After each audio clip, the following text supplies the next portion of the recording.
sampaikan materi. Bismillahirrahmanirrahim. Assalamualaikum warahmatullahi wabarakatuh. Alhamdulillah, bersyukur kita bisa lanjut lagi kuliah hari ini, apalagi di bulan Ramadan, bulan penuh berkah. Semoga berkah untuk kita semua, ya. Sehingga Ramadan bisa diisi dengan amal-amal yang bernilai pahala, yang membawa kepada kebaikan dan akan membawa kepada surga nanti di akhirat. Salawat dan salam tidak lupa kita kirimkan kepada Nabi Allah Muhammad SAW, keluarganya, para sahabatnya, dan pengikutnya sampai akhir. Nah, kuliah pada perkuliahan ke-6 ini bisa dilihat tugasnya setelah Anda mengisi profil mahasiswa, email, nama, NPM, dan kelas. Sini ada pertanyaan. Jelaskan aplikasi pendekatan sistem untuk manajemen.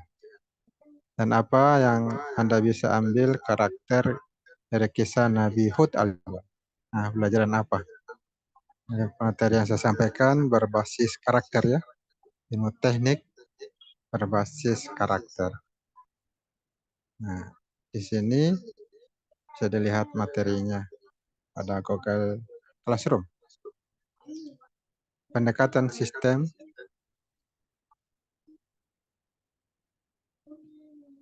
untuk manajemen.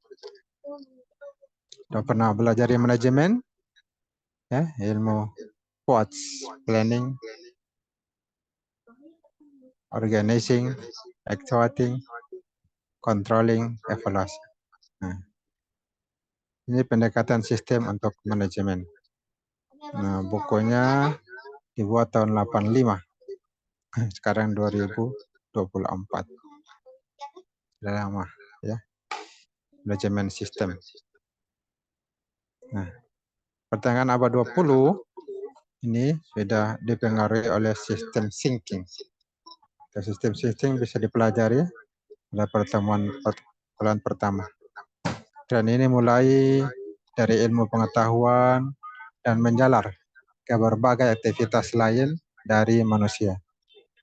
Nah, tren ini mempengaruhi penelitian tentang organisasi manusia. Nah, pemahaman konsep sistem, nah ini merupakan dasar pemahaman modern managerial thinking. Managerial thinking. Nah, sistem thinking ini merupakan revolusi teknologi dan revolusi konseptual. Nah, pada pertengahan abad ke-20, ini merupakan age of system. Jadi masanya, waktunya sistem. Age of system memiliki hubungan dengan pendekatan sistem atau sistem secara konsep dan sistem manajemen operasi. Nah, pendekatan sistem ini merupakan cara pandang yang melihat perusahaan sebagai sebuah sistem. Nah, satu objek dengan satu hubungan antara objek dengan atributnya, nah, dihubungkan satu sama lain. Dan juga dengan lingkungannya, ini akan membentuk satu keseluruhan. Age of analysis, dia masanya analisis, ini lahir dari peningkatan ukuran dan kompleksitas organisasi. Nah, sistem thinking atau pendekatan sistem menghasilkan the age of synthesis, ya. Masanya sintesis. Peneliti menggunakan sintesa berbagai ilmu untuk memahami fenomena yang kompleks. Nah, simbiosis. Terjadi simbiosis ahli pengetahuan dan manajemen. Manajemen dan ahli pengetahuan. Saintis. Nah, manajer mendasarkan aktivitasnya pada pengetahuan subjektif mengenai apa yang mereka percayai sebagai satu kebenaran. Nah, kombinasi dari berbagai faktor akan menghasilkan sinergi yang diperlukan untuk memanajemen organisasi yang kompleks. Nah, dalam sistem yang kompleks, Ini akan dipertanyakan tentang definisi sistem, hubungan internal yang ada, dan pengukuran yang dapat dilakukan untuk sistem tersebut. Nah, aplikasi pendekatan sistem untuk manajemen. Nah, kita lihat sini ada fase A dan fase B. Nah, fase A itu kesadaran dan keyakinan, sedangkan fase B itu implementasi. Ada dua fase aplikasi pendekatan sistem untuk manajemen. Fase A yaitu kesadaran dan keyakinan. Nah, ada kesadaran manajer akan adanya cara pikir baru dan pendekatan masalah organisasi dan kesempatannya. Nah, keyakinan bahwa sistem thinking atau pendekatan sistem ini adalah pendekatan yang dapat mengatasi masalah organisasi ini. Ini fase A. Nah, langkah-langkah dalam proses kesadaran, proses keyakinan, ini melihat organisasi itu sebagai satu sistem, sebuah sistem. Nah, membangun sebuah model, lalu menggunakan teknologi informasi untuk membangun model dan melakukan percobaan terhadap model tersebut. Nah, organisasi dilihat sebagai sebuah sistem ya. Nah, ini membentuk cara pandang sistem. Ini adalah langkah awalnya, membentuk cara pandang sistem. Kemudian postulat dasar dalam pendekatan sistem atau sistem thinking ini bertentangan dengan apa yang telah dipikirkan dan dialami oleh manajer. Nah, organisasi sebagai sebuah sistem. Nah, kita bisa lihat di sini dalam hal ilmu manajemen ya. Organisasi sebagai sebuah sistem. Dalam manajemen ada sains ilmu pengetahuan dan teknologi. Ilmu pengetahuan ini ada pekerja, dalam manajemen ini ada input, proses, output ya. Input, proses, output. Input sini adalah pekerja, ada uang, material atau peralatan. Di proses, nah ini, kemudian output. Proses perlu manajemen, di mana ada pemerintah dan masyarakat. Nah, outputnya ini tentunya menghasilkan produk. Ini teknologi, barang, jasa, teknologi limbah yang dapat dijual. Ada juga polusi.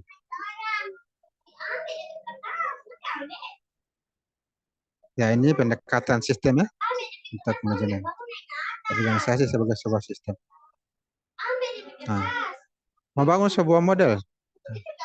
Tujuan membangun sebuah model itu adalah pemahaman dan penyederhanaan realitas organisasi. Nah, model ini menggambarkan kenyataan, tapi bukanlah kenyataan. Modelnya. Nah, dunia nyata, model, dan sistem. Nah, ada dunia nyata manajer dengan fenomena yang kompleks, ya. Fenomena dunia nyata. Kemudian ada manajer yang membuat model konseptual yang menyederhanakan fenomena. Nah, ini model konseptual manajer, MCM. Ini dibentuk model, pembentukan model dengan ilmu pengetahuan. Nah, ini berkaitan dengan sistem yang berhubungan dengan fenomena dunia. Ini pendekatan sistem thinking, model saintifik ya, untuk manajemen. Ini model saintifik, ini model sistem. Nah, penggunaan teknologi informasi, percobaan dengan menggunakan model, nah itu disebut simulasi. Jadi ada simulasi ya. Samping pemodelan ada juga simulasi sistem. Percobaan dengan menggunakan model itu disebut simulasi. Ada 3 jenis simulasi. Human simulation, computer simulation, dan machine simulation. Business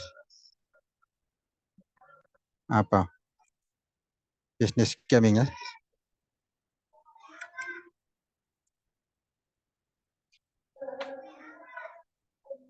Oh, sebentar, saya Abi mengajar dulu. Nah, fase B implementasi. Ya. Kemudian di sini dibahas kerangka konseptual, mana paradigma ilmu sistem. Nah, tugas ilmu sistem itu adalah mengembangkan dan memelihara kesepakatan yang ada di antara praktisi. Nah, kesepakatan itu berhubungan dengan kondisi sah atau keabsahan masalah dan metode yang digunakan untuk memecahkan masalah. Nah, ada golden rules, aturan emas. Aturan 1, rule 1 itu pemahaman, diagnosa, penentuan. Masalah manajerial ini sangat berhubungan dengan masa depan, karena masa depan tidak dapat diprediksi. Manajer harus mengambil keputusan dari informasi yang tidak lengkap. Jadi mudah-mudahan semua bisa menjadi manajer ya. Manajer, pemimpin perusahaan. Dan jika Anda jadi pemimpin, bisa digunakan untuk mengambil keputusan. Decision making. Posisi permasalahan manajerial. Nah, kehidupan dalam sistem organik ini seperti sebuah perusahaan bisnis, ya, merupakan proses yang sedang berjalan. Pengetahuan tentang keseluruhan ini tidak diperoleh melalui pengamatan bagian-bagiannya, namun melalui pengamatan proses interaksi antar bagian dan antara bagian dengan keseluruhan. Objek yang diamati itu bukanlah merupakan keberadaan objek itu sendiri, melainkan merupakan konsepsi dari pengamat.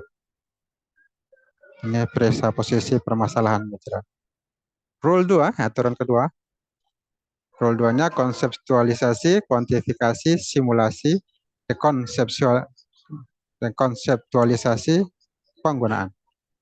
Nah, fenomena material ini dapat ditangani dengan menggunakan kerucut resolusi. Konseptualisasi dari masalah manajerial berawal dari ujung kerucut resolusi. Nah, konseptualisasi itu merupakan pemahaman dan pengorganisasian interaksi antara elemen penyusun fenomena dalam jaringan hubungan yang logis.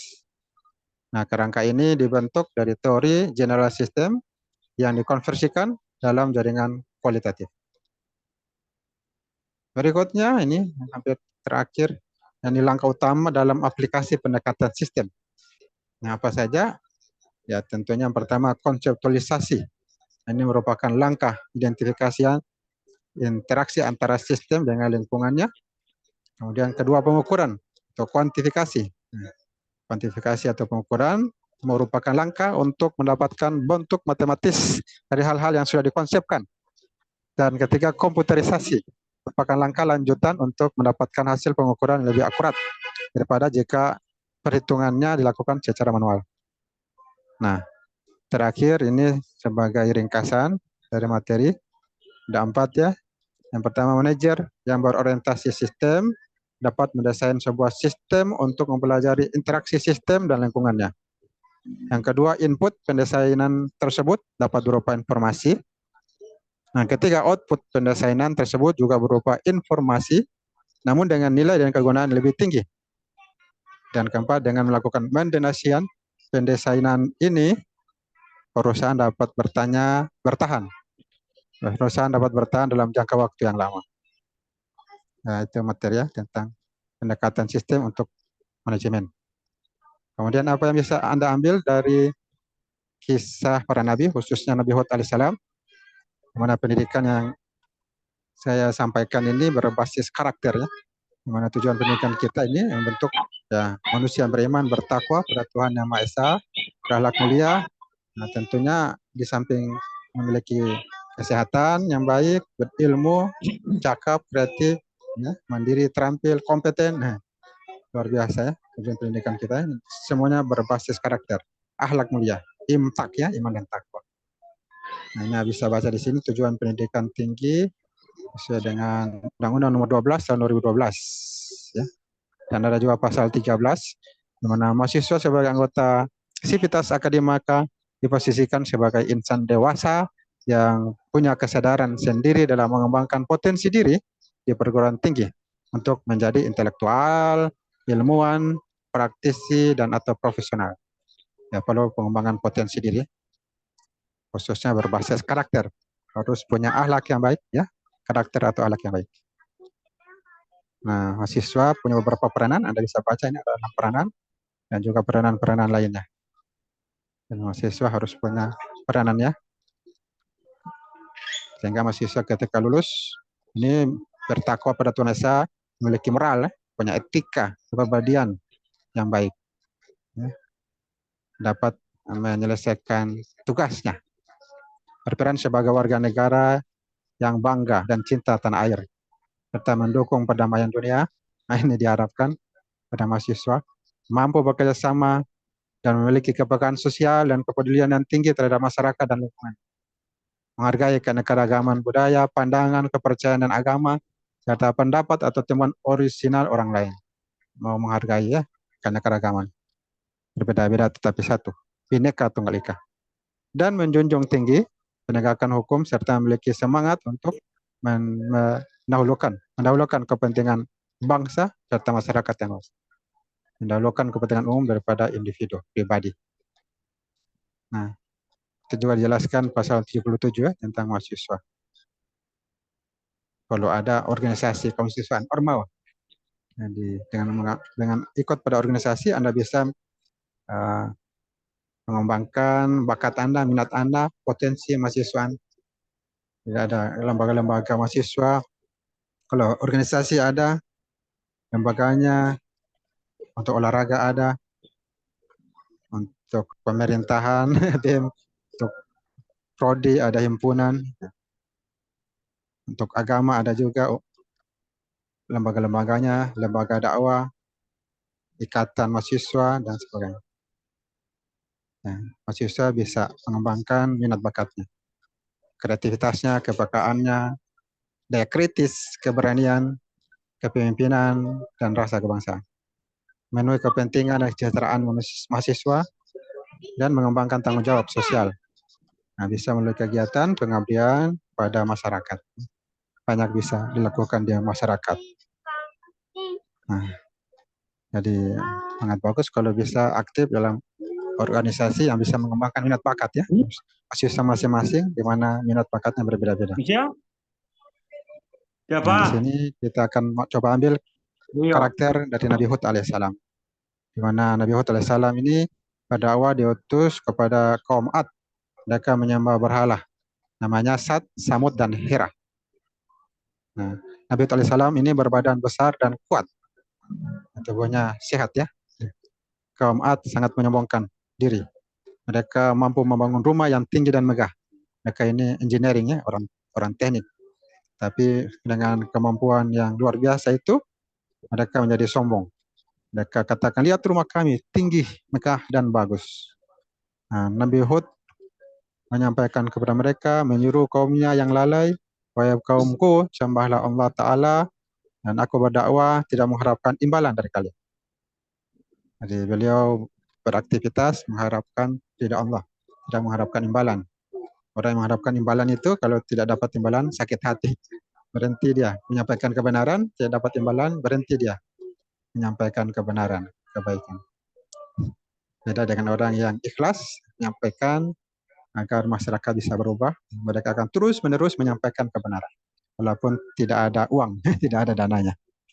Nah, kaum Ad itu ternyata setelah disampaikan terus-menerus dakwakan atau disampaikan, mereka tetap kufur pada Allah.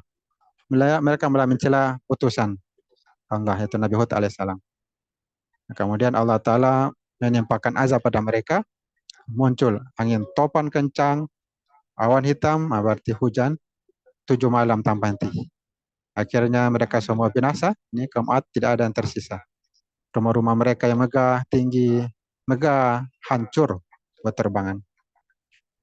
Inilah akibat kalau ingkar tidak mau menerima seruan para nabi. Nah, Allah Ta'ala kemudian menyelamatkan Nabi Hud alaihissalam dan pengikutnya yang beriman. Nah, apa yang bisa kita ambil hikmah pelajaran dari kisah Nabi ini? Yang pertama, harus siap dan kuat ya. Seperti Nabi Hud alaihissalam. Harus tetap bersyukur dan taat beribadah. Nah, rajin beribadah. Masing-masing agama punya cara beribadah. Kalau umat Islam, sholat 5 waktu. Seperti sekarang itu terdengar azan sekarangnya. Harusnya umat Islam berhenti kegiatannya, kemudian berwudu dan pergi sholat. Karena itu memang kewajiban sebagai umat beragama. khususnya yang muslim. Dan mahasiswa harus melakukan segala sesuatu karena Allah Ta'ala, ya, tidak menghadap imbalan dari makhluk. Yaitu kuliah kita pada kesempatan ini. Apalagi sudah azan, saya akhirnya mengucapkan alhamdulillah rabbil alamin. Subhanakallahumma bihamdik asyhadu an la ilaha illa anta nastaghfiruka wa natubu ilaik. Allahul musta'an wal istiqlan fastabiqul khairat. Wabillahi taufiq wal hidayah. Wassalamualaikum warahmatullahi wabarakatuh.